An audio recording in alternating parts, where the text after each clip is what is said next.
आपने वो कहावत सुनी है ना, धर्म की जड़ हरी, धर्म की जड़। एक राजा के यहाँ एक पंडित जी जाया करते थे। राजा जब भी दान धर्म करता, सत्संग करवाता, तो पंडित जी एक ही बात बोलते, धर्म की जड़ सदा हरी, धर्म की जड़ सदा हरी।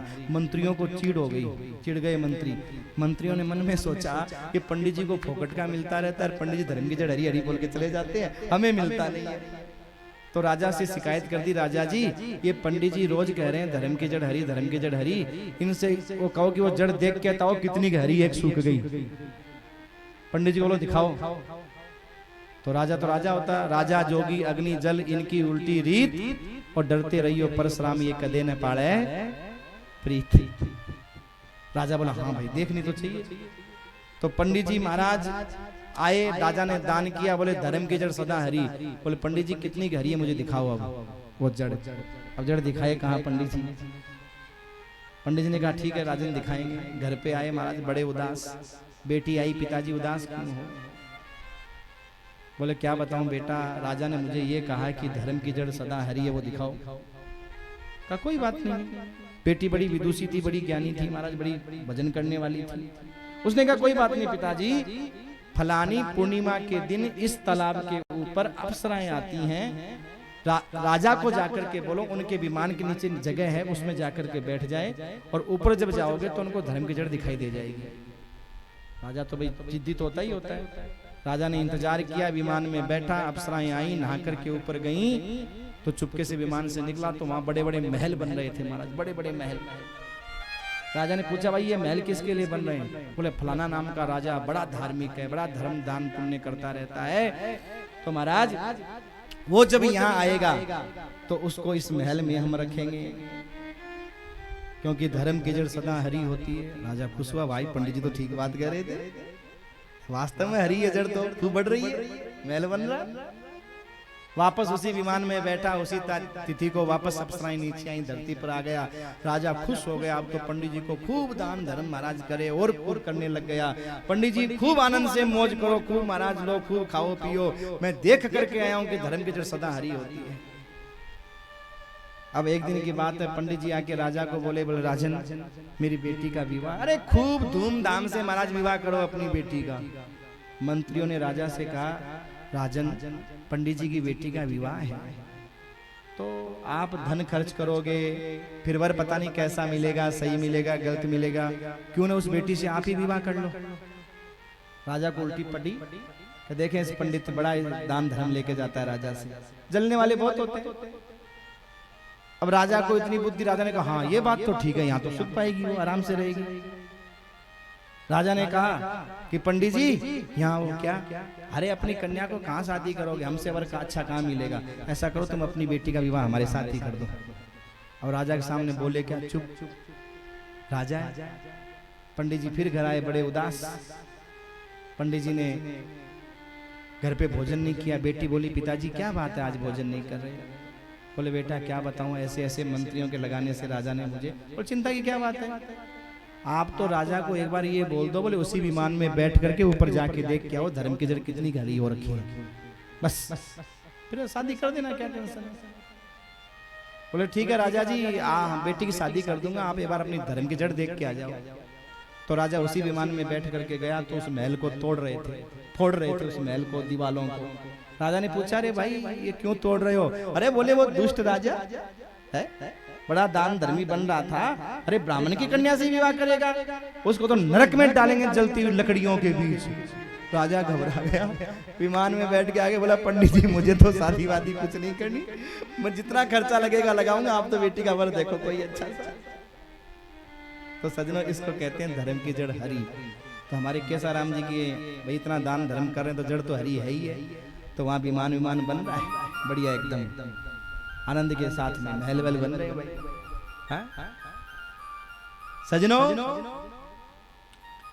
धन जब अच्छी जगह लगता है तो धन से धर्म करता है व्यक्ति, तो वो यहाँ भी नाम करता है और वहां भी नाम करता है, समाप्त नहीं होता धन। अगर हमने धर्म कर दिया तो समाप्त नहीं हुआ, यहां भी वाह वाह और वहां भी वाह वाह। धन की तीन गति है, ध्यान रखिएगा। पहली गति है धर्म, दूसरी गति है भोग और तीसरी गति है नाश। भगवान कहते हैं हे जीव, इन तीन गतियों में से दो तेरे पास में है और तीसरी मेरे पास में है। दो कौन सी? बोले धर्म और भोग। या तो इस धन से भोग कर ले तू, अच्छे अच्छे जो तुझे करना है, या इससे धर्म कर ले। तीसरा बोले इसका नाश तो मैं कर ही दूंगा। ध्यान रखिएगा, धन कभी किसी के पास टिक नहीं सकता, कभी नहीं टिक सकता। क्यों? ये धन लक्ष्मी एक बेटी की तरह होती है। बेटी, धन क्या है? बेटी की तरह है। धन बढ़ा, बेटी बढ़ी यानी बड़ी हुई। तो समझदार जो माता पिता होते हैं वो समय से अपनी बेटी का विवाह कर देते हैं। तो जो समझदार धनवान होता है ना, वो समय से अपने धन का व्यय कर देता है। तो जब व्यय करता है तो यहाँ भी नाम होता है और वहां भी नाम होता है। अगर आपने बेटी का समय से विवाह कर दिया तो समाज में भी आपकी इज्जत है और भगवान के पास भी आपकी इज्जत है। और समय से विवाह नहीं किया, बेटी बड़ी होती गई होती गई होती गई, रुकनी तो नहीं है तुम्हारे पास में। अगर तुमने नहीं किया तो वो अपने आप ही कर लेगी, कर तो लेगी। बस धन भी ऐसा ही होता है कि या तो अपने आप उसको अच्छी जगह लगा दो, नहीं तो महाराज वो चला तो जाएगा ही जाएगा। बेटी की तरह होता है धन। इसके बिना काम भी नहीं चलता और इसका दुरुपयोग हो जाए मेरे भाई तो जीवन बर्बाद भी हो जाता है। ऐसे ही मन की बात है। दूसरी मणि है मन। इस मन के बिना कोई काम होता है क्या? जब तक हमारा मन नहीं हो काम करने का, काम करोगे? है? बिना मन के काम नहीं हो सकता। मन की जरूरत है, पर इस मन का दुरुपयोग हो जाए तो मामला सारा गड़बड़। सजनों, मणि का दुरुपयोग किया सत्यराजित ने। गले में पैर करके महाराज जाने लगा, दिखावा।